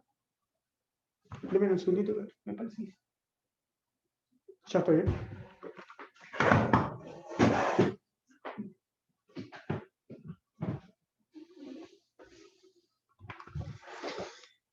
Resulta que la computadora no carga la batería si vos no la enchufás. Es una cosa que funciona raro todo esto. Los dos temas que quedan para completar el análisis, que sugiero que los miren, Marcos, yo lo voy a pasar rápido, pero a modo de recuento, pero ustedes lo tienen que saber y están en los videos Marcos, no voy a redundar, ya estamos terminando. Que Marcos los cuenta. Una es el tema de la pompa de jabón, que Marcos hace un análisis de lo que se llama, si mal no recuerdo, se llama la expresión de Laplace, de qué depende la diferencia de presión entre el interior y el exterior de una burbuja, ¿sí? No una gota, perdón, es una burbuja. Hace un análisis de eso, que estaba en el CIRS viejo estaba, en el CIRS nuevo no está, y es, nada, algo de sentido común. Si yo tengo una burbuja, acá dentro hay algún tipo de gas, las burbujas tienen una bicapa, ¿no? Tengo una presión interior y una presión exterior. Voy a pasar rápido, pero es para contar. La presión interior tiene que ser mayor que la presión exterior, eso claramente. Claramente, si no la burbuja, o sea, no estaría inflada, ¿sí? Esto es muy lindo verlo en el tema de células, que hay una cierta analogía, se llama turgencia.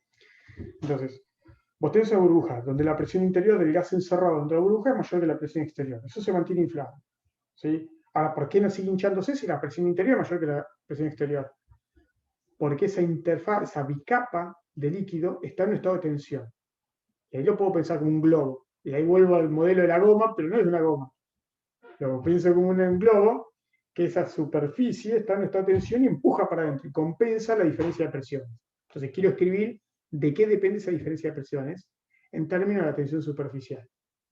El modelito habitual es decir, bueno, corto esta burbuja a la mitad, supongo que esa mitad de burbuja está en un estado de equilibrio, ¿no? Que lo habrán visto alguna vez.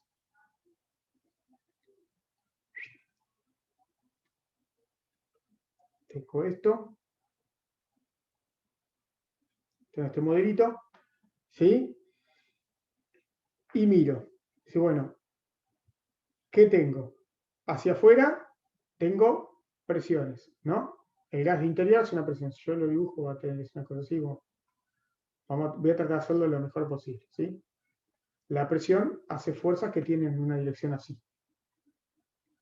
Por la simetría, si es totalmente esférica, fíjense que si yo miro esta acá, las componentes, si tengo dos diferenciales de área iguales, las fuerzas, estas fuerzas en el sentido vertical se van a compensar y solamente me va a quedar fuerzas en este sentido, ¿no?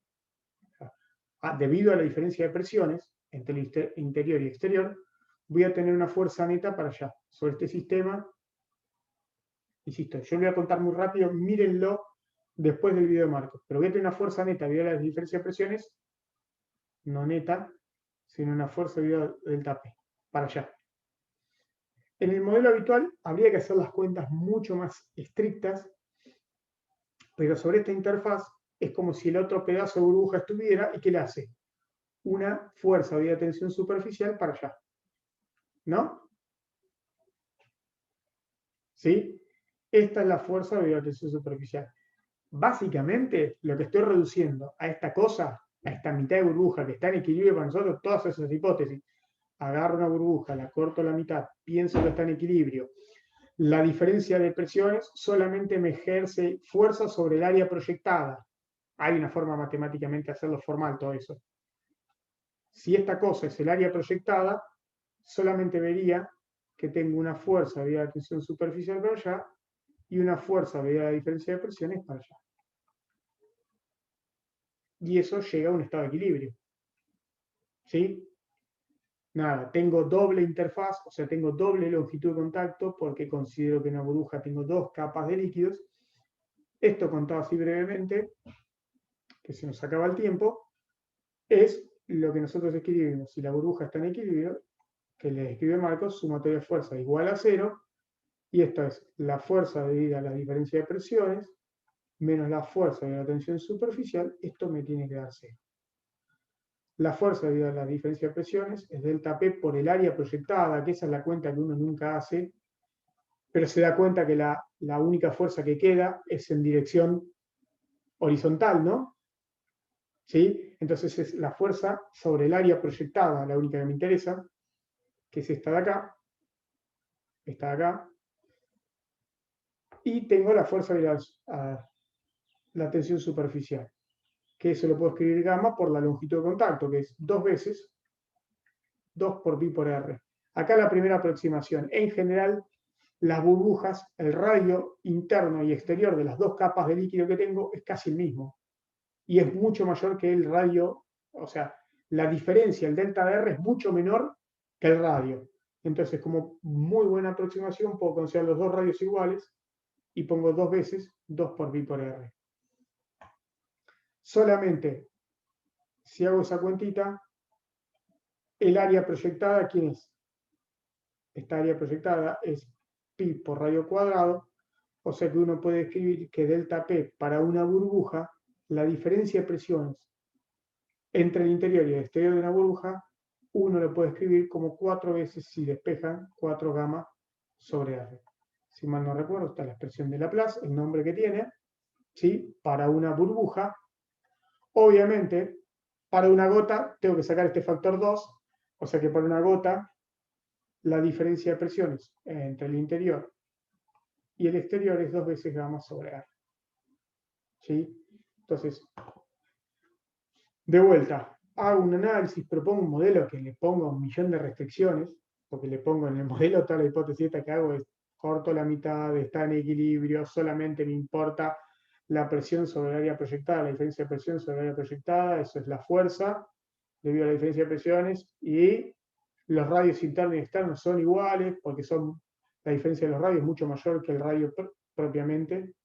Entonces, dentro de todas esas condiciones, puedo encontrar una aproximación para cómo es la diferencia de presión, de qué depende la diferencia de presión para llegar a una condición de equilibrio en una burbuja y en una gota.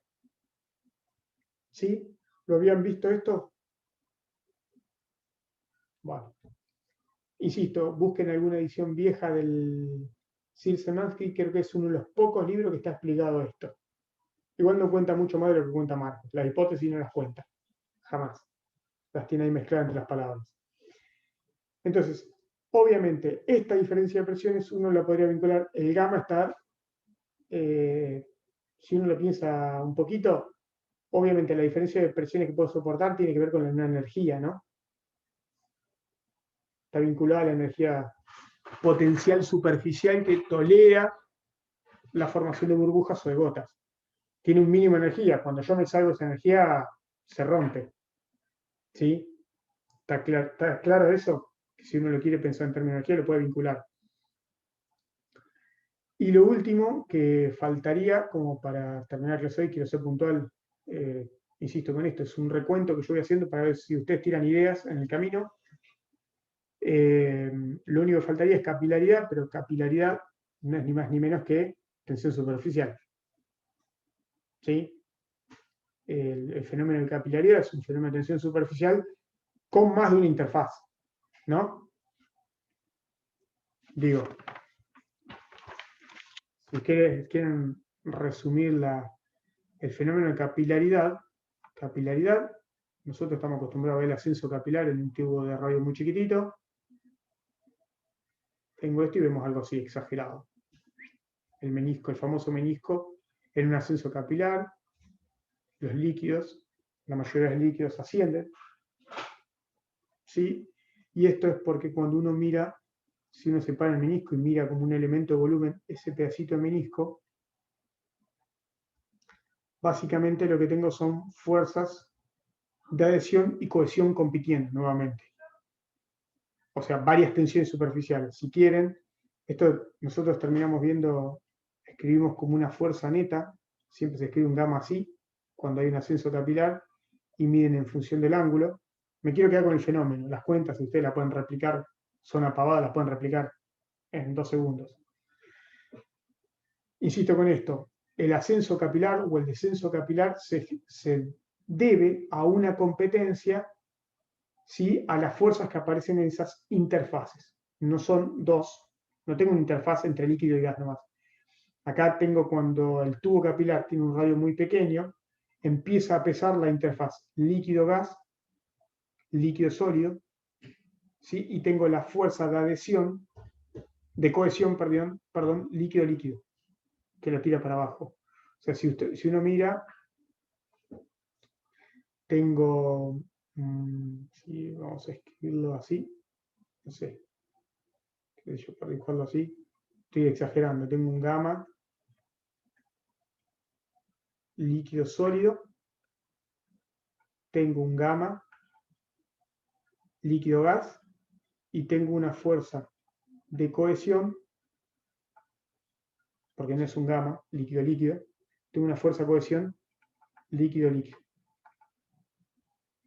Entre el balance de estas tres cosas, ¿sí?, evidentemente la que tiene mayor peso siempre es el gamma líquido-sólido, que es como que tira hacia arriba, ¿sí?, debido a esa interfaz líquido-sólido, hace que el líquido ascienda en un tubo capilar. Y si uno juega con las cuentas, ese ascenso capilar es inversamente proporcional al radio del tubo. Es decir, a menores radios tengo un mayor ascenso capilar. Si los radios son muy grandes, pierdo de vista ese menisco, ¿no? ¿Estamos de acuerdo? En un tanque australiano no vemos el menisco. No vemos un ascenso capilar. Tiene sentido este fenómeno de los ascensos capilares en sistemas de radio muy pequeño. Y bueno, y ahí empieza a tallar también el tema del ángulo de contacto. Depende de ahí, ya tenés que jugar, depende a este balance entre la tensión superficial líquido-sólido, a las interfaces que intervienen, a las fuerzas de adhesión y de cohesión, ¿sí? ¿sí? A ese balance entre fuerza de cohesión y adhesión, debido a todas las interfaces presentes, es si el líquido moja las paredes del recipiente, lo que se dice moja las paredes o no moja las paredes del recipiente. El caso del agua y del mercurio, los casos extremos. ¿Sí?